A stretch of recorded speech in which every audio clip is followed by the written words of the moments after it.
नमस्ते। करौली शंकर गुरुदेव जी की एक और वीडियो में आप सभी का स्वागत है। अगर आप हमारे चैनल पर नए हैं तो हमारे चैनल को लाइक शेयर सब्सक्राइब करें, बेल आइकन को ऑन कर लें ताकि हमारे हर वीडियो की नोटिफिकेशन आप सभी को मिल जाए। और अगर आपने अभी तक मेरे ब्लॉग चैनल और टैग चैनल दोनों को सब्सक्राइब नहीं किया है तो मयूरी बढ़ते ब्लॉग टाइप करके मेरे ब्लॉग चैनल को सब्सक्राइब करें। टैग मयूरी बढ़ते टाइप करके मेरे टैग चैनल को भी जरूर सब्सक्राइब करें। डेली अपडेट के लिए हमारे व्हाट्सएप चैनल और टेलीग्राम चैनल को फॉलो करना ना भूलें। इन सभी की लिंक आपको नीचे डिस्क्रिप्शन बॉक्स में मिल जाएगी। आप वहां पर क्लिक करके हमारे व्हाट्सएप चैनल और टेलीग्राम चैनल को भी फॉलो कर सकते हैं। जय मां कामाख्या, जय करौली शंकर महादेव जी, जय राधा रमन जी, हर हर महादेव। ध्यान से सुन लेनी है, समझ लेनी है आप लोगों को बहुत ध्यान से कि ये चिकित्सा जो आपकी है स्थायी है, पूरी तरह से मतलब परमानेंट, हमेशा हमेशा के लिए स्वस्थ रहने वाली। तो ये आपकी वो चिकित्सा हुई है, हो रही है जो हमेशा हमेशा के लिए आप स्वस्थ बने रहें। जो जो गंदगी निकाली गई है, सबसे बड़ी जो समस्या है वो आपके चिंतन की है कि कैसा आप चिंतन करते हैं। चिंता के रूप में करते हैं या लोक कल्याण के अर्थ में करते हैं। जो लोक कल्याण के अर्थ में सोच विचार होता है उसे चिंतन कहते हैं, और जो स्वयं अपने लिए होता है केवल उसे चिंता कहते हैं। तो कैसा आपका सोच विचार है इस पर भी आपका स्वास्थ्य डिपेंड करता है भविष्य में। आज की तारीख में आपकी सारी गंदगी, एक भी गंदगी आपकी शेष नहीं है कि कुछ भी निकाला जा सके गंदगी। ऐसे है आप, एक भी नकारात्मक सोच विचार तक आपके अंदर नहीं है। आप सोच विचार के देखना चाहें तो देख लीजिए। अपने दुश्मन के बारे में सोचेंगे तो भी उसके खिलाफ नहीं सोच पाएंगे, करके देख लीजिए, क्योंकि आप में कोई एक नकारात्मक स्मृति नहीं है। इसलिए अपना सोच विचार सदैव सकारात्मक रखें, अच्छा सोचें, अच्छा देखें, अच्छा बोलें, अच्छा सुने, अच्छे हो जाएंगे, अच्छे बने रहेंगे। यही प्रक्रिया है और यही तरीका है इसका। जो तमाम नकारात्मक शक्तियां आपके साथ, आपके परिवार में, आपके डीएनए गुर्जा पथ में रहती थी, सभी में रहती हैं, उसी के कारण आपके मस्तिष्क में एक सूजन पैदा होती है स्थूल रूप से हाड़ मांस के शरीर में। और जब ये सूजन अंदर रहती है तो आपके अंदर एक भ्रम उत्पन्न होता है। जब भ्रम उत्पन्न होता है वो भ्रम इतना गहरा हो जाता है कि उसका आपका जो मस्तिष्क है ना उसको सही में स्वीकार लेता है। और अगर सही में स्वीकार लिया है तो गहरी स्मृति बन गई है। अब वो स्मृति पूरा काम करेगी, भूत बन के, बैताल बन के, राक्षस बन के, तमाम तरह से काम करेगी। फिर आप उससे परेशान रहेंगे, छूट नहीं सकते। आपके मन के खेल इतने खतरनाक हैं कि उस खेल में आपकी मृत्यु भी हो सकती है जब मन आपसे खेलता है। और मन किसका है तो भी आपका है, बाहर से नहीं आया है। केवल आपने बाहर से गंदगी इनवाइट की है, क्योंकि गंदगी और अच्छी चीजें बाहर से सब कुछ बाहर उपलब्ध है। जैसे अपने अंदर उसे बाहर भी उपलब्ध है। जो आपके अंदर है वही आप आकर्षित करेंगे। अगर आपके अंदर गंदगी है तो बाहर से आप गंदगी को आकर्षित करेंगे। आपके अंदर अच्छी चीजें हैं, अच्छाई, अच्छी सोच है तो बाहर से अच्छी चीजें आप आकर्षित करेंगे, वही आएंगे। तो आपको सोच विचार पे अपने थोड़ा सा ध्यान जरूर देना है।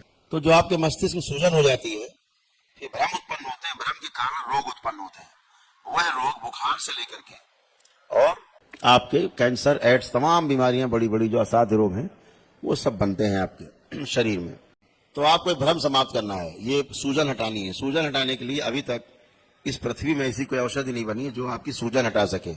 सूजन हटाने के लिए डॉक्टर एक ही बात बोलते हैं न्यूरो के, हमें आपकी सर्जरी करनी पड़ेगी, आपके ब्रेन की सर्जरी करनी पड़ेगी। तो सर्जरी करनी पड़ेगी ब्रेन की, मतलब एक और समस्या कि सूजन तो गई नहीं और खोपड़ी और फड़वा ली, हथौड़ा छेनी चलवा के, तो रही सही कसर और पूरी हो गई आपकी।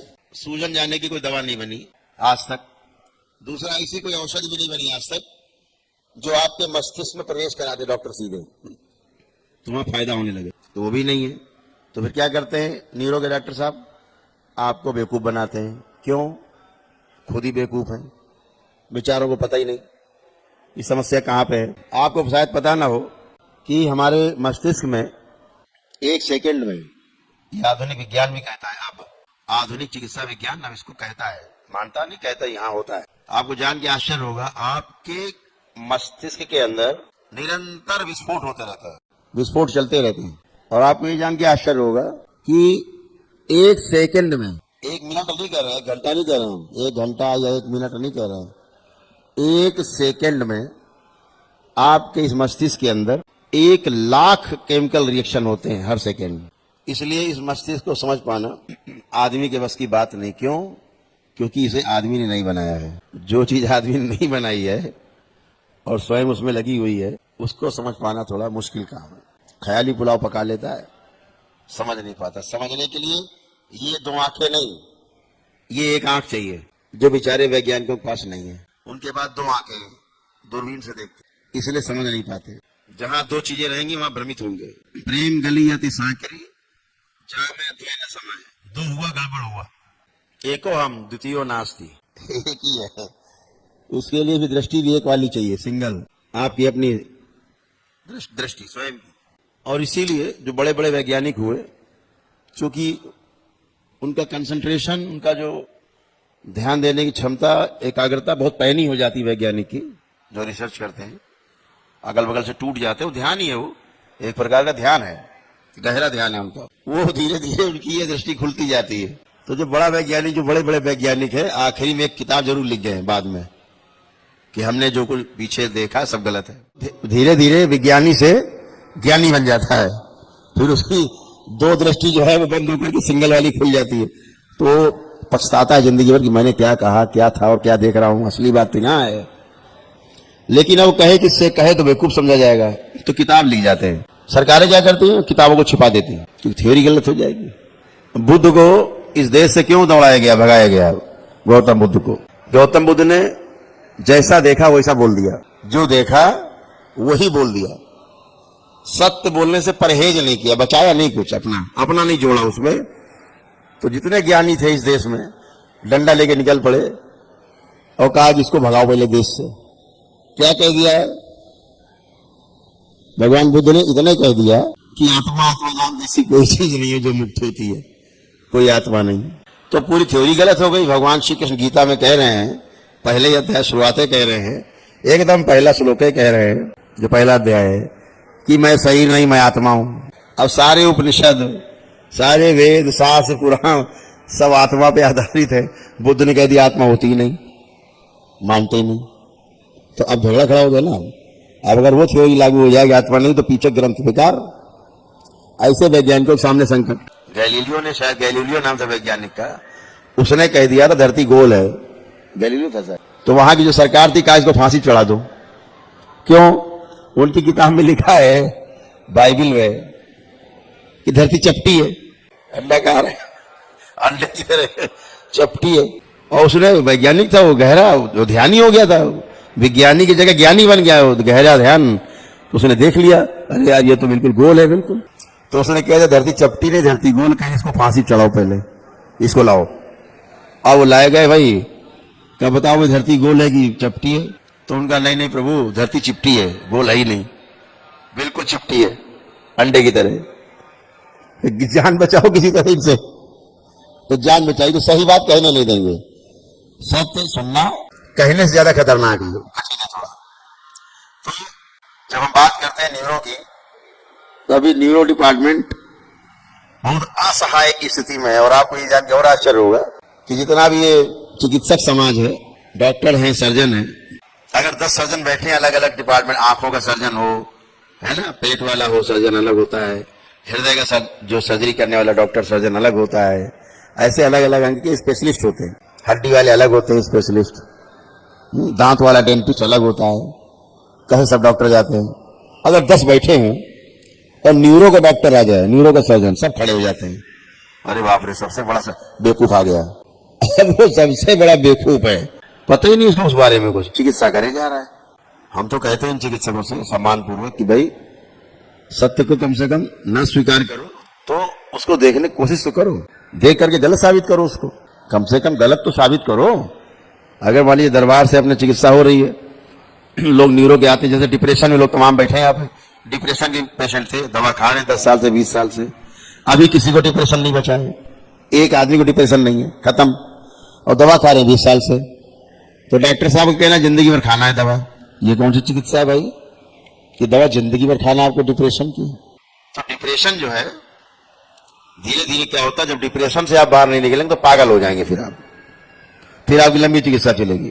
पागलपन की स्थिति में क्या होती है, आपकी हर स्मृति काली हो जाती है, जकड़ जाती है गहरे में, तो पागल हो जाते हैं आप। तो फिर डिप्रेशन से आप पागलपन में चले जाते हैं। पागल क्या करेगा? उलूल जुलूल बातें करेगा, बेसिर पैर की बातें करेगा, बड़बड़ाएगा दिन भर, वो कुछ करेगा। डिप्रेशन में पागलपन में फर्क है, डिप्रेशन यहां पर किसी को नहीं है। अब डॉक्टर साहब दवा खिला रहे हैं जिंदगी भर, यहां तो आए हो, अब प्रक्रिया पूरी करो, ठीक। तो कम से कम उस बात को समझना आवश्यक है। तो आपको भी समझना है कि दिमाग की सूजन जानना बहुत जरूरी है। अगर ये सूजन रहेगी तो इसका मतलब ये हुआ कि आप फिर से नकारात्मक सोचेंगे और धीरे धीरे धीरे धीरे फिर आप एक गट्ठर बनाएंगे, धीरे धीरे स्मृतियों का गट्ठर, और कोई नया रोग एक तैयार करेंगे शरीर में। फिर डॉक्टर साहब पर जाएंगे, डॉक्टर साहब देख लो जरा हमारा पैर सड़ रहा है। तो उससे बचने के लिए, भ्रम से बचने के लिए मस्तिष्क की सूजन जानना आवश्यक है। उसके लिए दरबार में जो लेप है उसको मस्तिष्क में लगाना है कम से कम 3 माह तक। जो लोग डिप्रेशन या पागलपन के शिकार रहे हैं, बांध के लाए जाते रहे, गाली गलौज मारपीट तोड़फोड़ करते रहे, वो कम से कम 6 माह उसका लेपन का सदुपयोग करेंगे। ये आपको ध्यान रखना है। जो ऑटिज्म के बच्चे हैं, जिनके मस्तिष्क बच्चों के गर्भ में खराब हो गए माँ के, और मतलब कुछ भी नहीं लगता है कि बिल्कुल बच्चे पागल हैं कि क्या है, माँ बाप रोते हैं कैसा बच्चा पैदा हो गया, क्योंकि दरबार उसको देखता है कि दैत्य जीवन रहते हैं जो प्रवेश कर जाते हैं और उसे उल्टा सीधा गर्भ में कर देते हैं। उनको अपने भोग काटने होते हैं, मानव शरीर में आ जाते हैं। तो आपको लेपन करके इस सूजन को हटाना है। दरबार आपकी ऐसे मान के चलो 75% सूजन से लेकर के 90% तक दूर करता है आपकी सूजन। सूक्ष्म रूप से उसका इंपैक्ट आता है स्थूल पे, लेकिन एक लंबा प्रोसेस है। अगर आप लेपन ना भी करें तब भी आपकी सूजन 2-3 साल में चली जाएगी धीरे धीरे, लेकिन लेपन करके उसको आप 3 महीने में, 6 महीने में खत्म कर देते हैं। तो जो असाध्य रोगी रहे हैं वो लोग कम से कम 6 माह लेपन करेंगे, बाकी लोग 3-3 माह लेपन करें। लेपन जरूर करेंगे ताकि आपके रोग और कष्ट फिर आपको पलट के दोबारा नहीं बने। जो सूजन रहेगी तो नए रोग बनेंगे, ठीक है। तो इसका ध्यान रखना। दूसरा, आपको कुछ पुण्य दिए गए, जैसे एक श्री विष्णु सहस्रनाम के जप के पुण्य के अंश दिया गया और 3 रुद्राभिषेक के पुण्य दिए गए, जिसके द्वारा आपकी गरीबों की हाय कट पाई, जिसके द्वारा आपके तमाम जो श्राप है वो कट पाए, काल सर्प दोष कट पाए। तो आप लोग आंख बंद करके देखेंगे किसी को एक सर्प नहीं दिखाई देगा, तो समझ लेना हमारा काल सर्प दोष कट गया है। तो काल सर्प दोष आपके कट गए सबके, तो आपके उसी से कटे हैं जो आपको पुण्य मिले। तो जो लोग सक्षम लोग हैं अब से लेकर के 1 वर्ष के अंदर इसको कर जरूर लेंगे, ठीक है। चाहे यहाँ दरबार में रह के करें और चाहे अपने घर में करें। दरबार में करेंगे, यहाँ किट बनी हुई है, बाकी रुद्राभिषेक हो ही रहा, देखिए आप चढ़ ही रहे सबके, तो आप दरबार में कर सकते हैं। नहीं, अपने घर में आप ब्राह्मणों को बुला करके, वहां अपने पड़ोस ब्राह्मण आपके होंगे मोहल्ले में, बुला करके विधि पूर्वक वहां भी कर सकते हैं। तो दोनों तरह से कर सकते हैं। तो ये आपको करना, जो सक्षम नहीं है करने में वो, लेकिन याद रखना सक्षम वाकई में नहीं है, समझ गए। कंजूस रहेगी, हाँ ठीक है क्या होगा इससे, तो भी झेलना। उसके आगे बैंड बजना तय तुम्हारा पक्का है। 1 साल बाद बैंड बजना शुरू हो जाएगा, क्योंकि पुण्य वापस हो जाएंगे 1 साल के अंदर दिए गए, तो बैंड बजेगा, फिर आप लौटे थैंक यू करते हुए। तो इसलिए जो सक्षम नहीं है वाकई में, वो दरबार से प्रार्थना कर लेंगे कि बाबा हम सक्षम नहीं है। हम जब भी सक्षम होंगे 2-4-10 साल में, 20-25 साल में, 50 साल में जिंदा रहते कभी भी, या अगले जन्म में जब भी तड़प के फिर वैसे ही आएंगे, तो हम जरूर कर लेंगे, ठीक है। ये आप संकल्प कर लेंगे तो आपके पास पुण्य बना रहेगा, स्वस्थ बने रहेंगे। इसको ध्यान देना है। तो एक एक करके अभी आप लोग यहाँ खड़े होंगे, अंदर बुलाएंगे दरबार के सेवक। तो जो लोग हमारे सामने माइक पे खड़े हों, ध्यान रखें उनके परिवार के लोग रेलिंग पे पास जरूर खड़े हो जाएंगे। और 2 बातें और ध्यान से सुन लेनी है कि जिनके आरोग्य के हवन नहीं हुए हैं, जिनके आरोग्य के हवन नहीं हुए हैं, तो अच्छी बात तो ये है आगे से भविष्य में, जिनके ऊर्जा पथ में 2 या 2 से कम लोग हैं, 1 लोग हैं 2 लोग हैं, 1 या 2 लोग हैं, तो वो एक बार हमसे मिल लें, संकल्प ट्रीटमेंट करेंगे जैसे किया अभी। तो इनमें से 1 या 2 हवन, 1 या 2 लोग जो परिवार के जुड़े हैं आपके ऊर्जा पथ में डीएनए के, तो उसमें कम ऊर्जा खर्च होती है, ज्यादा ऊर्जा रहती है 2 लोगों में कम बटती है, मतलब बहुत ऊर्जा रहती है आपके पास, तो आपके मारण कट भी जाते हैं। अगर कोई असाध्य रोग नहीं है तो हो सकता है कि उनको आरोग्य का हवन ना करना पड़े। लेकिन अगर 2 से अधिक लोग आपके डीएनए में है तो फिर आपको जो आपका ऊर्जा पथ है 2 से अधिक लोगों का, तो वो लोग तो आरोग्य का हवन करके ही तभी प्रवेश करना ज्यादा अच्छा। अगर रोगी हैं, ये सब जो बना है ये हवन आपके रोगों के कष्टों के लिए बना, कि आपके शरीर के स्थूल रोग भी आपके जाएं, आपके कष्ट भी जाएं, ठीक है ना। तो रोगों के जाने के लिए आपकी आवश्यकता है एनर्जी की, एनर्जी नहीं है तो फिर आपको लिए समस्या है, आपके कष्ट नहीं जाते हैं। तो जिनके जो आरोग्य का हवन कर चुके हैं उनके सब के कट चुके हैं, पूरे यहाँ से लेकर परिवार तक के सभी के कष्ट और मारण सब कट चुके हैं। तमाम गंदगी कटी है जो रहती है आप में, बाकी लोग ध्यान रखेंगे कि इसका पहले वीडियो डाला जा चुका है ऑफिशियल चैनल पे दरबार के, कि जिनके 2 या 2 से कम लोग हैं ऊर्जा पथ में, वो तो एक बार आकर के संकल्प में शामिल हो जाए टोकन लेके, वो तो ठीक है। लेकिन बाकी लोग करके ही अगर हवन बैठे संकल्प में ऊर्जा का, तो बहुत अच्छी बात है, ऊर्जा वृद्धि वाला आरोग्य का, तो फिर आपको बार बार भागने की आवश्यकता नहीं पड़ेगी। और ये भी बात ध्यान कर लीजिएगा, दिमाग में रखिएगा कि जो लोग ऊर्जा वृद्धि आरोग्य के हवन में, परिवार के मान लीजिए आपने 10 लोग रखे हैं हवन के पुण्य में, और यहां पर आपके 6 लोग शामिल हैं, 8 लोग शामिल हैं, जो भी उनके जो रोग हैं वो भी जाएंगे और कष्ट भी निकल जाएंगे सारे, ठीक है। लेकिन जो लोग इस हवन में शामिल नहीं रहे हैं, तो उनको एक बार मेरे समक्ष जरूर आना होगा, जो रोगी हैं, एक बार के लिए, तो उनमें फंसी हुई ऊर्जा जो रहती है स्मृतियों की, वो निकल जाए, रोगों की जो स्मृतियां रहती हैं वो निकल जाए, बाकी सब चला जाता है, मारण कट जाता है, परिवार कोई आदमी आए चाहे ना आए, इसी स्मृति के संकल्प में सब कट गया जिन्होंने कर लिया हवन। तो इसको आप लोग गंभीरता से लेंगे, ये आपके जीवन मरण से जुड़ा हुआ प्रश्न है, उसको गहराई से, पूरी बात ना समझ में आई हो तो जो हमने बोला है उसको वीडियो फिर से देखें लाइव, जो हमने बोला ध्यान से उसको सुन लेना, और वैसे ही पालन आपको। आज का वीडियो आपको कैसा लगा कमेंट बॉक्स में लिखकर जरूर बताइएगा। आगे भी इसी प्रकार के वीडियो देखने के लिए हमारे चैनल को लाइक शेयर सब्सक्राइब करें, बेल आइकन को ऑन कर लें ताकि हमारे हर वीडियो की नोटिफिकेशन आप सभी को मिल जाए। वीडियो को पूरा देखने के लिए धन्यवाद।